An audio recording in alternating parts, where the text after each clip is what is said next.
Okay, so covalent compounds and covalent naming, these are compounds between two nonmetals. Okay, two nonmetals. Sometimes your book calls these molecular compounds.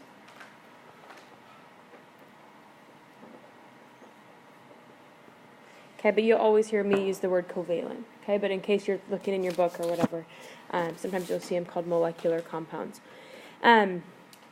Something that we need to think about with covalent compounds that are different than ionic compounds is that covalent compounds do not need to be neutral.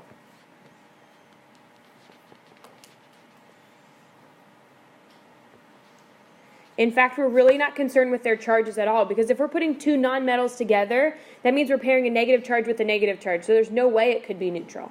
Okay, so covalent compounds are simpler to name in that you're literally just looking at the compound and telling how many of each of those atoms are there. So you're not worried about balancing them, you're not worried about anything else, you're just telling how many of each atom there are. So covalent compounds are a little bit simpler to name, I think, in that aspect.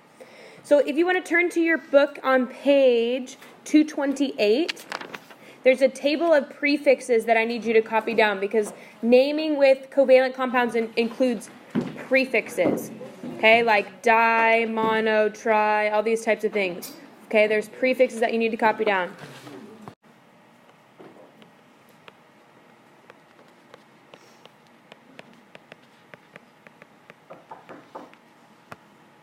Okay, so we need to be able to identify the difference between ionic and covalent compounds. So ionic is between what? Metal and a nonmetal, and covalents are between two nonmetals. So covalent compounds are found all on the right side of the periodic table. Okay, so covalent compounds are all on the right side. You need to be able to identify the difference between these two compounds because you name them differently. So if you can't tell the difference between an ionic compound and a covalent compound, you're going to have trouble naming it. So that first part of your process has to be to identify, is it ionic or is it covalent? And then you can follow naming rules from there. Okay. So let's give a couple examples here, and then I'll walk you through the rules for naming covalent compounds. Okay, these are two covalent compounds that are common, that we see often. Okay, and what are they? Carbon, first one is carbon dioxide. And what's the second one? Carbon monoxide. Okay, do we see the rules forming a little bit here? Okay, this one is carbon and two oxygens, right? Carbon and one oxygen. Okay, so the rules for covalent naming are very simple in that you just name how many atoms are there. So you don't have to worry about a charge, you don't have to worry about anything like that. Covalent compounds work a little bit differently. Okay, so I'm going to give you the sets of rules that we follow with covalent compounds. Okay, the first rule is that the element with the smaller group number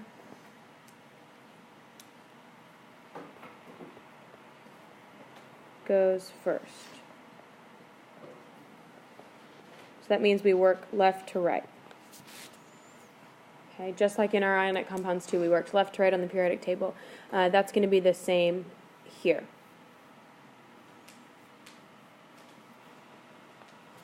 Okay, so in our example of carbon dioxide, right, carbon is further to the left, so it's not O2C, it's CO2. Okay, we work left to right. Rule number 2 is that the first element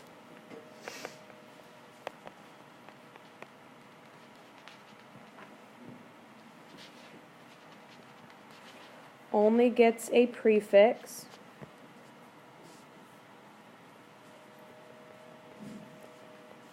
if there are more than one.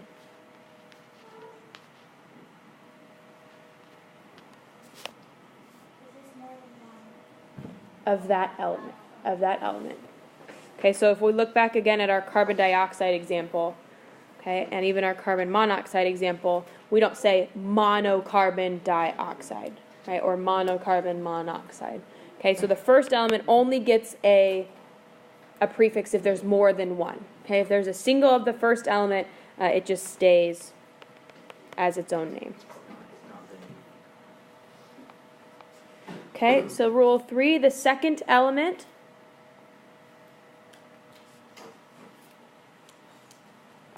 It has a couple different rules.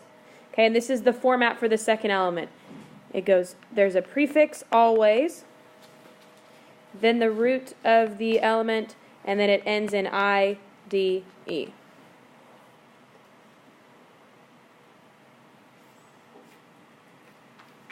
Okay, so the second element gets a prefix all the time, and it's going to end in all IDE all the time.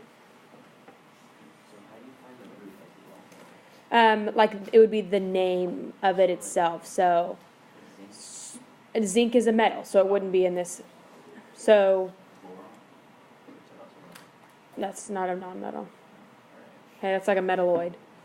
Okay, so for sulfur, we would be sulfide, right? Disulfide, diphosphide, diselenide. Okay, so all of those ides on the periodic table, those are what gets the prefixes. Okay. So if I had something that looked like this, like let's say this was our second element, what would this be called?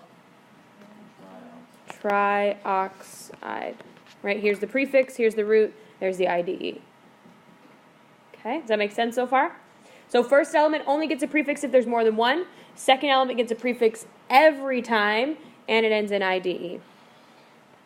Okay, the last little rule is kind of a, I don't know, just kind of a naming or pronunciation thing, so it's a little bit, I don't know, kind of self-explanatory, I guess. But basically, when you have an element that starts with a vowel, you're going to drop the A or O from the prefix.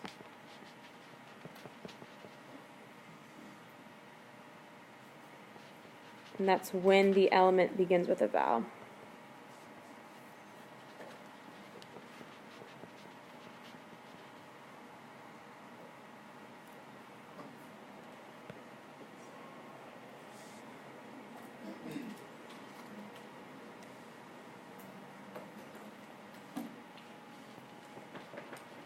Right, so we don't say monoxide. That's not how we say it. It's just monoxide. Okay. Or it wouldn't be monoiodide, right? That's not how it works. It would be monoiodide. Okay. So just something to think about there. When your element starts with a vowel, which isn't too many, right? Only a couple there on that right side. You drop the O or the A. In mono or penta or hepta, tetra, those types of things. So it would be, if it was O4, what would we call it?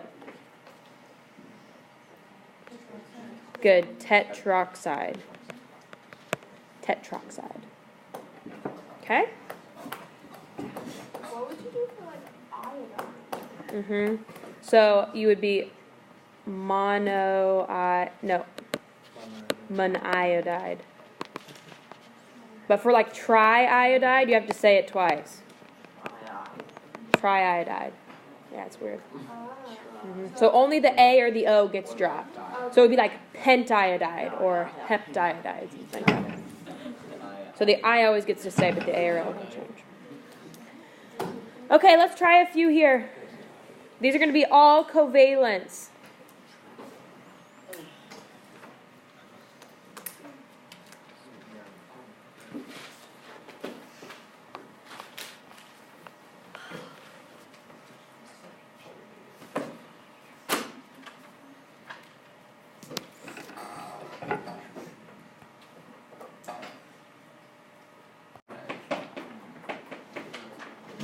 Sulfur trioxide. First element gets to keep its regular name, so it's not sulfide trioxide, it's sulfur trioxide. Okay, second one, ICl3. What do you think? Yeah, Ethan. Iodine trichloride.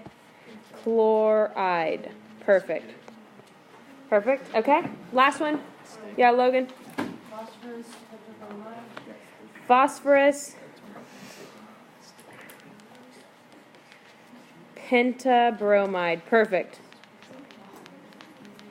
Okay, and pentabromide is one word. There's nothing separating it, no spaces or anything like that. So pentabromide is one word. Okay, let's try going from a name now to a formula.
CI4. How many of you agree? Good. Good. Second one. Haley, what'd you have? N2O5 for hepta. 7. There we go. That's all right. Okay, and our last one, tricarbon tetrafluoride. Colin, what'd you have? F4. Perfect. Okay, so which one's easier? Covalent or ionic? This one, right? So the trick comes from, or the important part is you have to know which type is which. So now I'm going to give you some of both, and you have to identify which is ionic, which is covalent, and then you're going to name them correctly. Okay, so you got to pick ionic or covalent, and then you name them. So I'm going to give you some of each.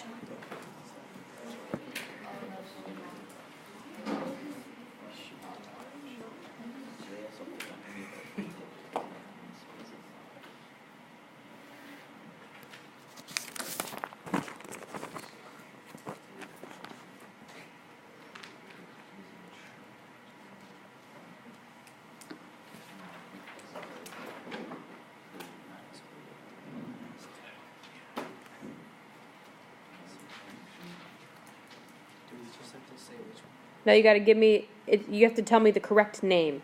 So in order to do that, you have to identify are they ionic or covalent, and then you name them correctly.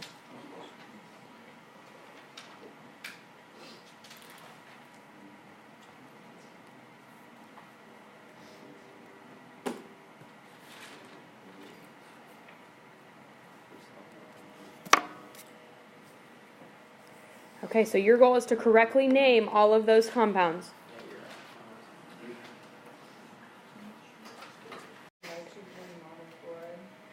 Trinitrogen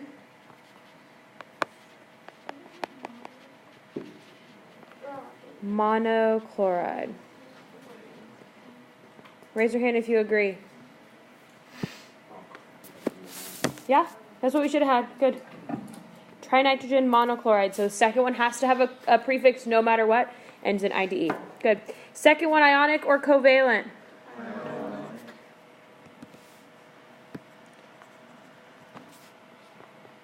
Okay. Carissa, why don't you give me your name for this one? Scandium nitrate. Good. Agreed? Yeah, that's what I had. All right, perfect. Third one, ionic or covalent? Ionic. Okay, Logan, what'd you have?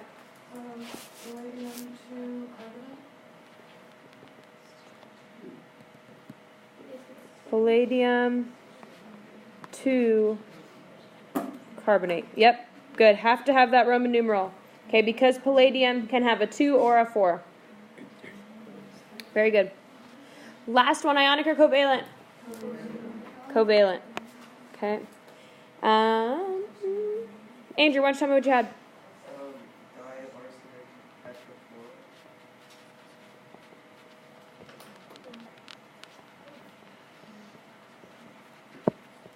Perfect.